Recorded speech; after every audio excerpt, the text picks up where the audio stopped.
Welcome to Conversations in the Closet with your host, motivational speaker, fitness expert, and fashion guru, Theresa Roemer.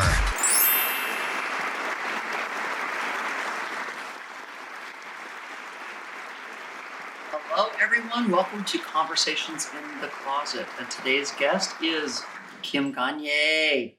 Hello. Yeah. Hi, everybody. I'm so excited. When I asked her to do the podcast, she's like, what? Me? Why? I'm like, oh, why not? You're so exciting. Listen, She's like, I just hang around exciting people. Like you. That's true. Yeah, Well, like okay. So we're going to dive into your life. Okay. Oh, wow. Okay.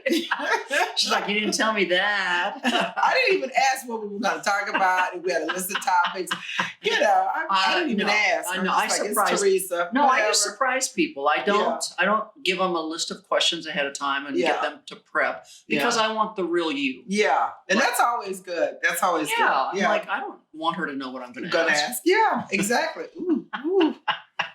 Okay. So if you don't know who Kim Gagne is, you better Google her and find out because you'll find out real fast. Basically, I met you through your husband. Yes, you did. I actually knew her husband before I knew you. That's right. You did. So I was at a Donald Pliner store. That makes total sense for both of you. Because he's got big feet. Yes. My husband's got big feet. And I got big feet. Yeah. Yep. But we were at a Donald Pliner store. Right. And I was debuting my True and Real collection. Yes. Right. And Emilian White, her husband, was there. Yeah. And he came home and told me he met this fabulous woman named Theresa Roemer. And I was like, oh, do tell. And so then we eventually hooked up. We eventually met. Yeah. Through your husband. Yep. Yeah. And that's been it. And that's Since. That was 2015. Had to be. Yeah. Was I home? Yeah. I was home then. Was I home then? I think I was home. Was I home? No, I wasn't. You were still in Chicago. I was still in Chicago, right. And you say, why Chicago? So, for those of you that don't know and haven't even attempted to Google her yet, you were the executive producer for the Steve Harvey Show. Supervising producer, but I appreciate the raise you just gave me. But I was a supervising producer. For the talk show when we did it in Chicago. Right. Yeah, for 4 years there. And prior to that, I was with him in Atlanta for a year. And then we got the gig in Chicago and I commuted from Chicago to Houston. So we're telling you way too much, way too soon. Yeah. So let's back up just a little bit. Let's go back into your childhood. Oh, wow. Okay. No, this is not a therapy session. Because it could turn quick. So as a child, did you see yourself in TV? Absolutely. Absolutely. Really? I wrote a book about it, how to win my life in television. And it's somewhere. I didn't bring a copy. But anyway, we'll flash it up. 7 years old. I was about 7 years old. And your audience is so young that they will not understand this. And they'll have to go Google it, who Johnny Carson is. Oh, please. I love Johnny Carson. I know you love Johnny Carson. Okay. But they may not. Yeah. Because he's dead. Yeah, he's been dead. Yeah. He's old. But Johnny Carson was the man. He was a legend. Like, I don't even know. And I watched late night TV. Yeah. I don't even think there's anyone that comes close to what he was ever able to produce because Jimmy Fallon, Kimmel, Jimmy Kimmel, yeah, no. Seth Meyers. I'm like, when you look at all the late night guys and you watch them, you're like, do you remember what Johnny Carson and Ed McMahon did together? Come on. So I was probably about 7-ish, and I would watch a lot of TV that would be inappropriate for a 7-year-old. But I would watch what was it? What's the show? It was Mary Hartman. Mary Hartman. I would watch Maude.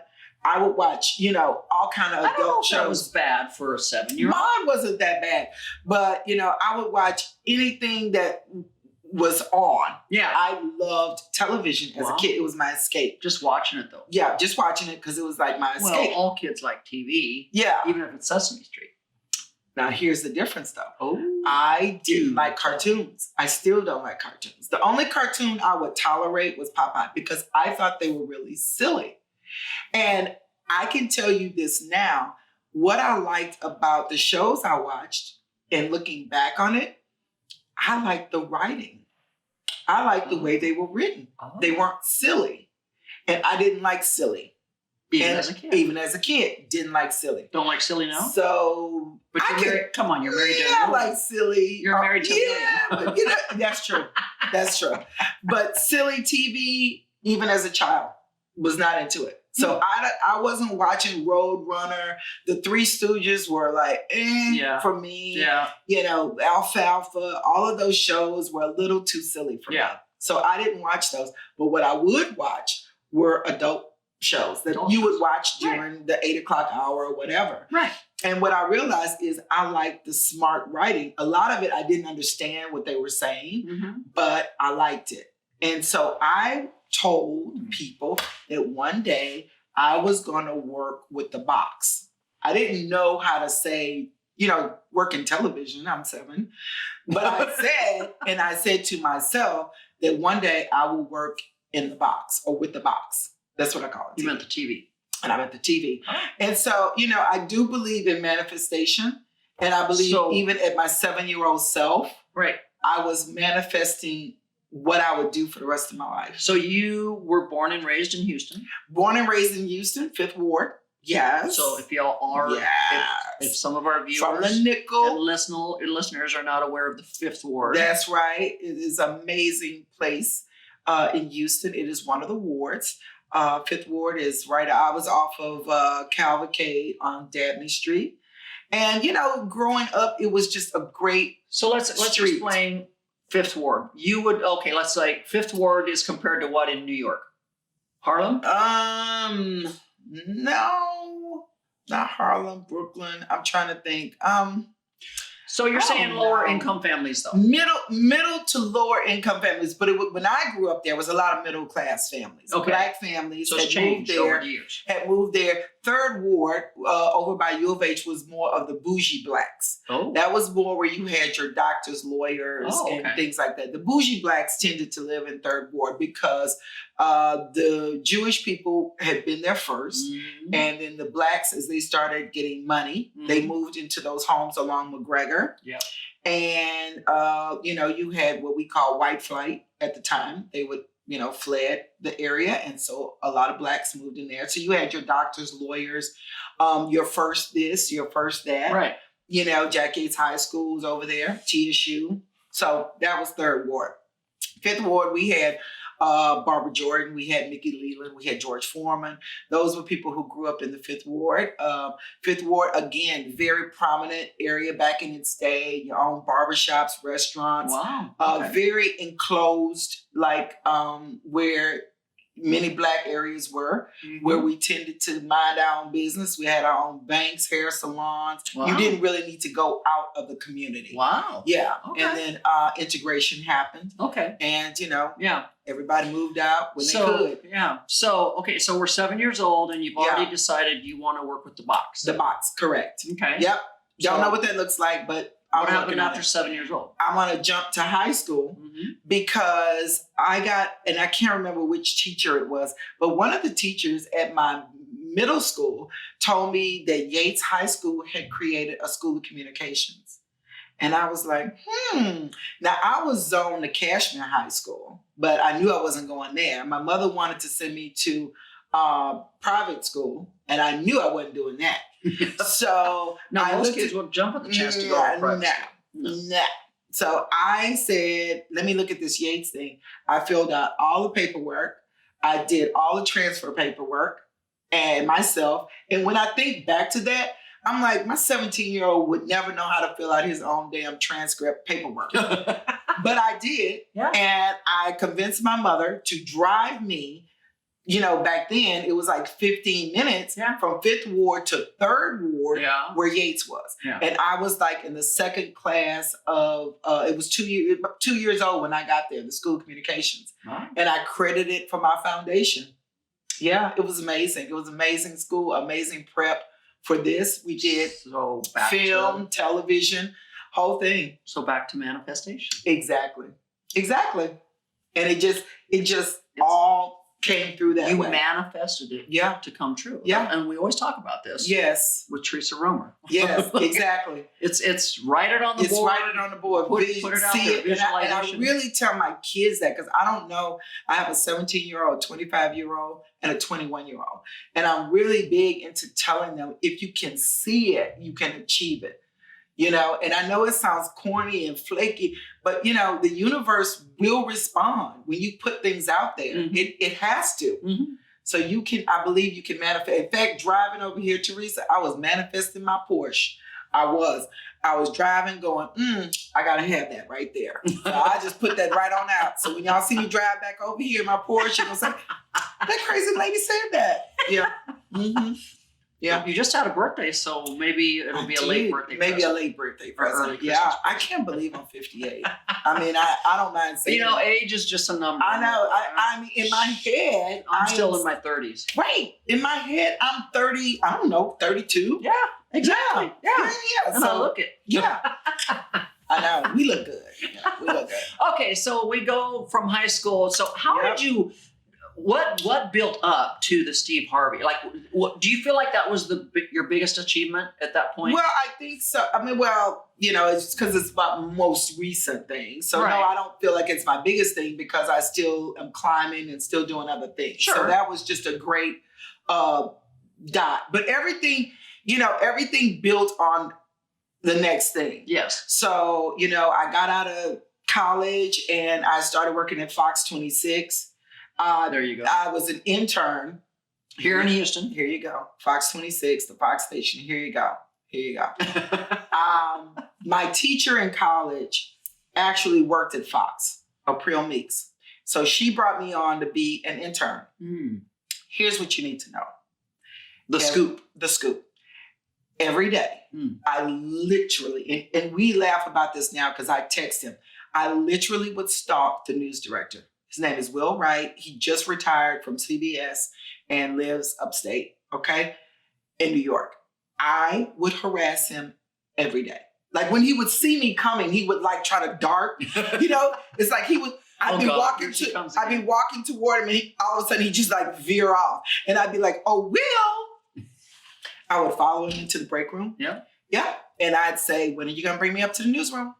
When are you going to bring me to because I was working in the public service department. Yeah. And when are you going to bring me to and he'd go, you know, because your first gig is the hardest to get. The hardest. Because you don't know what you don't know. They know, oh, Jesus, I got to train. They know you don't know. So they looking at you but you're like, but I want to learn. I know. And they're like, on the job training. We got to train another one. You know, and so it's like, for them, because they know you don't know. Right. Okay. But you don't know that you don't know. But you don't know that you don't know. You don't know how much you don't know. You know, when you're an intern, you don't know how much you don't know. So every day I would harass this man. And this went on and on to finally, I just think he just got tired. It was months. And I think I just warmed out. Probably. So they had a job opening in the newsroom on the assignments desk, which is the nucleus of a newsroom. If you don't know what that is, the assignments desk is where all the calls come in, fire, ambulance, is where all the decisions are made about what's going to get covered. Right. So it is the most thankless job in a newsroom, but it is the most important job in a newsroom. Right. So I got my start on the assignments desk, and as they say, the rest is history. So from there, I created a show called City Under Siege. It was Cops Before Cops. Okay, me and one of my mentors, Margaret Molina, did that. And then I went over, I took a pay cut. Here's another note for the young'uns in your audience. Here's another note. Here you go. I rose very quickly over there, and I became a managing editor, over City Under Siege. And we were doing ride-alongs with the cops. So this was like really weighty stuff. We were breaking bulletproof vests. Not me. Oh. I'm back in. She's like, I'm at the station. I'm at the station. But the reporters, Sherry Martinez and Jocelyn Lane, and Randy Wallace, they're doing that. Yeah. And so they would ride along with the cops. Like I said, it was cops before cops.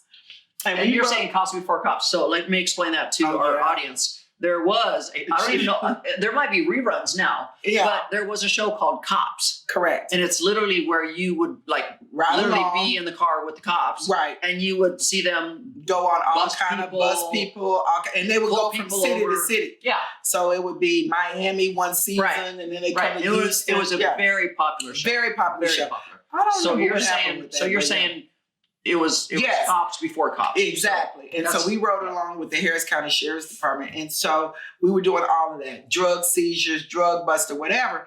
And so you can imagine this is some weighty stuff, and the scripts, the potential to be sued, the whole nine thing. Yes. So now here I am in my 20-something-year-old self, and I'm a managing editor because the managing editor left and went to another station, and they gave me the promotion.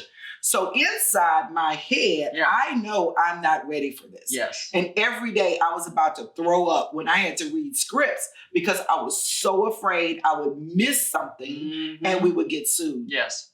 Just totally, it was paralyzing almost. It was above your pay grade. It was above, I was getting paid very well at 20-something. Yeah. But I knew responsibility. I knew the responsibility, and I knew I should not be doing this. You stepped down? Here's what I did. Ooh, the scoop again. Scoop again. I tell young people, sometimes it is better to take the stairs than the elevator.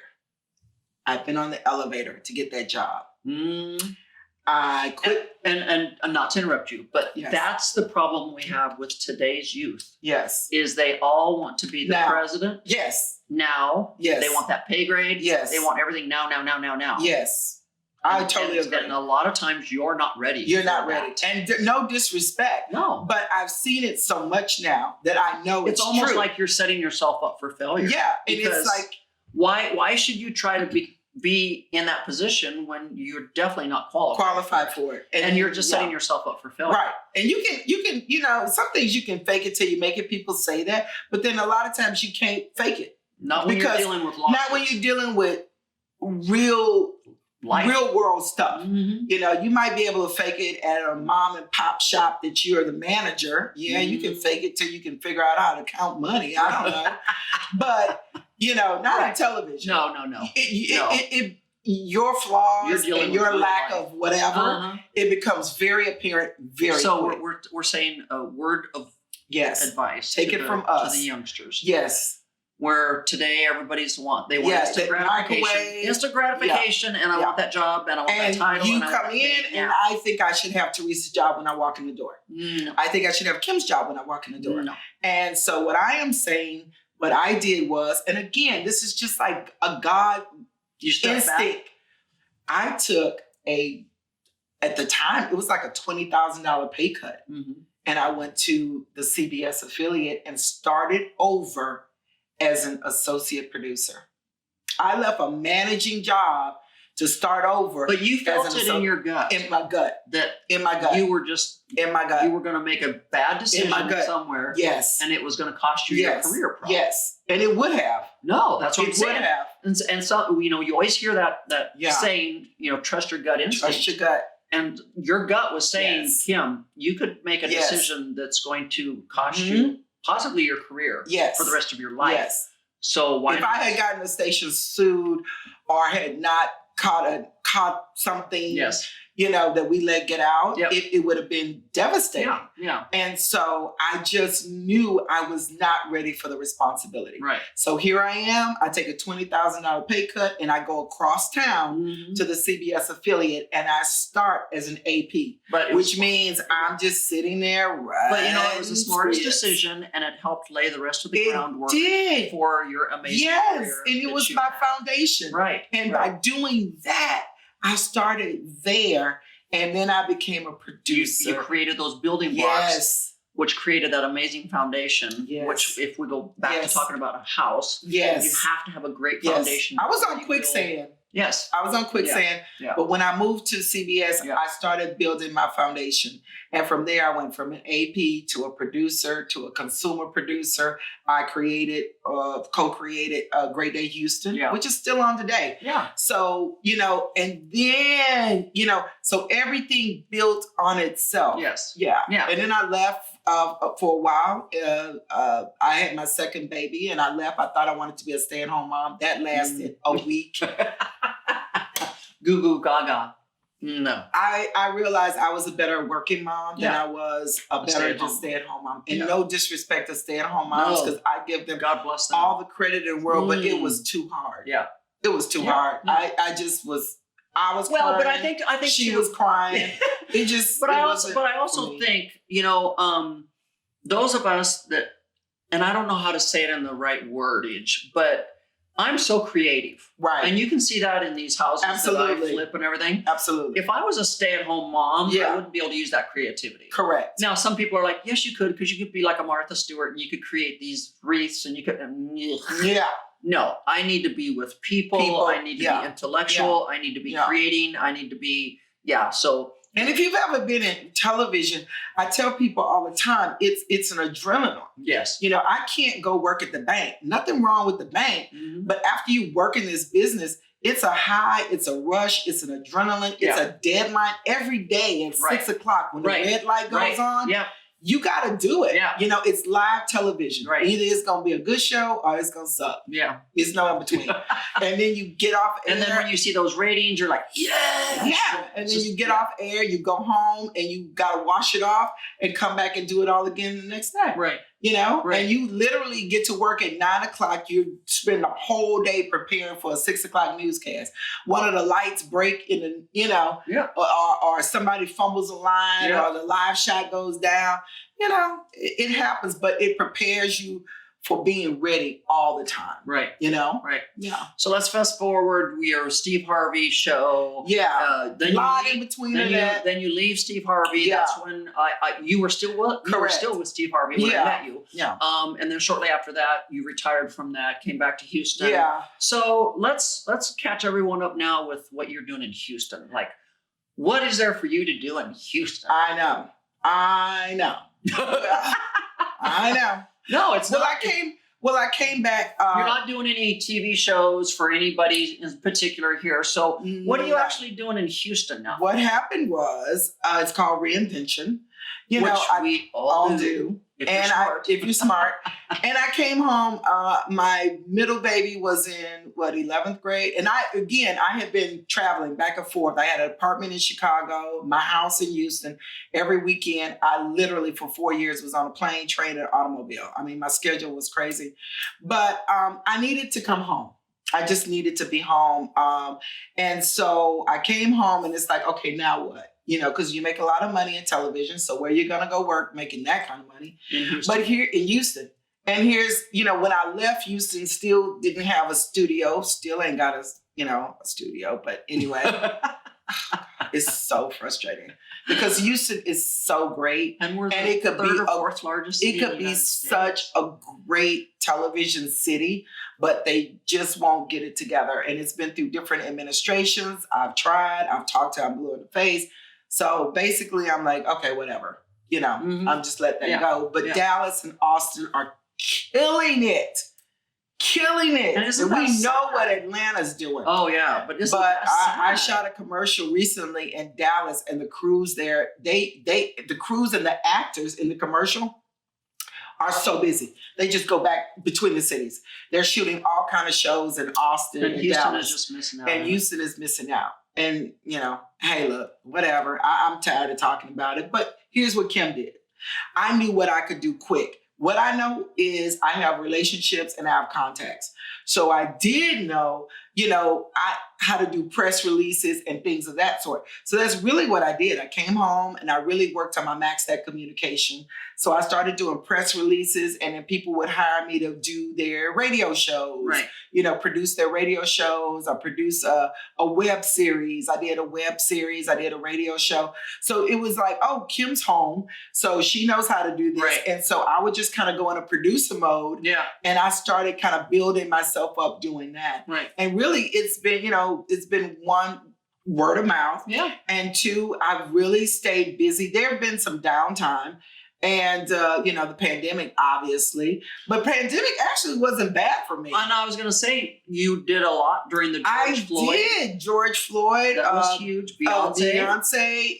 Hired me to do some a COVID testing thing. Right. And I did something else. Oh, I did a virtual scholarship show, and so for a nonprofit. So I really wasn't that bad in 2020. I know. I mean, like, we were pretty busy during COVID ourselves. Yeah. You know? So, yeah. You know, COVID was good to me.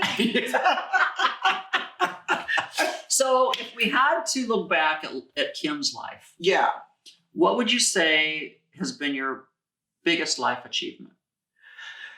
I would say really sticking with television. And I have 2 Emmys, which I'm very proud of. And so... Did you hear that, folks? You know, Emmy award. Yeah. And so, you know, that's that's some hardware that a lot of people work a lifetime. I'm just saying, when you're a producer and you win an Emmy. Yeah. Yeah. It's some hardware. Somebody's saying you did something right. Yeah. And I think I did some things right. And so, though I'm pretty proud of that stuff, but for the most part, just sticking with it. Because you know, you've been an entrepreneur forever. Forever. Since a child. Yes. So you know what it's like when we are entrepreneurs. One day we eating good. Next day we eating red beans and rice. One minute you're like celebrating, and the next minute you're like, dang. Let's see, how am I going to make some money now? Yes, I got to make some money. Dang. Yes. You know, house knows do. And when we talk about reinventing yourself, I mean, I think that's what life is all about, because you have to stay relevant. Yes. And or you will get left behind. Because life moves along. Yes. Whether you like it or not. Whether you like it or not. And what you used to do maybe 5 years ago isn't relevant anymore. And you better figure out how to catch back up or get ahead. I get women who were in TV a while back or whatever, but didn't keep up with it and didn't keep up with the ring lights and didn't keep up with everything that's going on and how TV is produced. And so they're like, well, I want to jump back into it. I'm like, girl, you better go sit down. Train already left. You better go to HCC and take you some courses in television so you can catch back up. Yeah. You know? Yeah. And so, it really is, you have got to have stayed relevant, or what I do. You keep a millennial in your back pocket. At all times. At all times. You got to have a Gen X, Gen Y millennial in your back pocket. Because they know how to do They know how to do everything.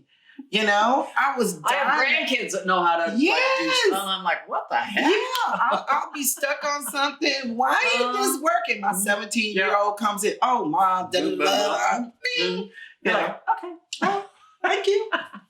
Oh, yeah. So you keep a Gen X, Gen Y, or millennial in your back pocket at all times. Yeah. All times. So if people are wanting to find you, where would I tell the audience to go find you? Kim Gagne 19. I'm on Instagram. Yeah, I'm on Instagram. I don't tweet very much because I get in trouble. Because I say I think Twitter's I don't tweet for trouble. Yeah. How to win is my Instagram on my books. So how to win _ book. Something like that. You'll find me. And that's just how you Google find me. Just Google it. You'll find me. But it's KIM. It's KIM. And then Gagne is GAGNE. That's right. Yes. Yep. Kim Gagne 19. Yeah. Well, Kim, we would love to thank you once again for being part of this podcast. It's over? Fab is shaking his head like, you ain't got to go home, but you got to get the hell out of Well, that's the problem with our podcast. You know, we have so much fun, and that it's so relaxing, and the conversation just flows that people are like, are we done already? I know. I can talk for another hour. I got another hour in me. Well, maybe we'll have you back for part 2. Yeah, I got another hour. So I think she's an amazing Emmy award-winning producer. She's also has an amazing marriage to an amazing man, Amelia and White. You've got 3 beautiful children, 3 amazing which are also great life achievements. And so I couldn't be more proud to call her a friend. I know. And sometimes a colleague. You know, we do things together every once in a while. You know, but so. I call her T-Money. Well, for obvious reasons. Everybody calls me T-Money because Teresa's after the money. Always. Always. She's good. So with that said, guys, thank you once again for tuning in to Conversations in the Closet. And until next time, bye-bye. Bye. Glutathione is a big word. It's the body's own master antioxidant. It's a scavenger for free radical, bacteria, and viruses. There are no products in the market with the ingredient Nasset. Nasset increases the production of glutathione that's in our body already to strengthen and enhance our immune system, elevate sense of well-being, support muscle strength and endurance, cognitive function, and liver support. It helps with increased energy and blood sugar regulation. Get your bottle of GSH Plus from www.salvationnutra.com.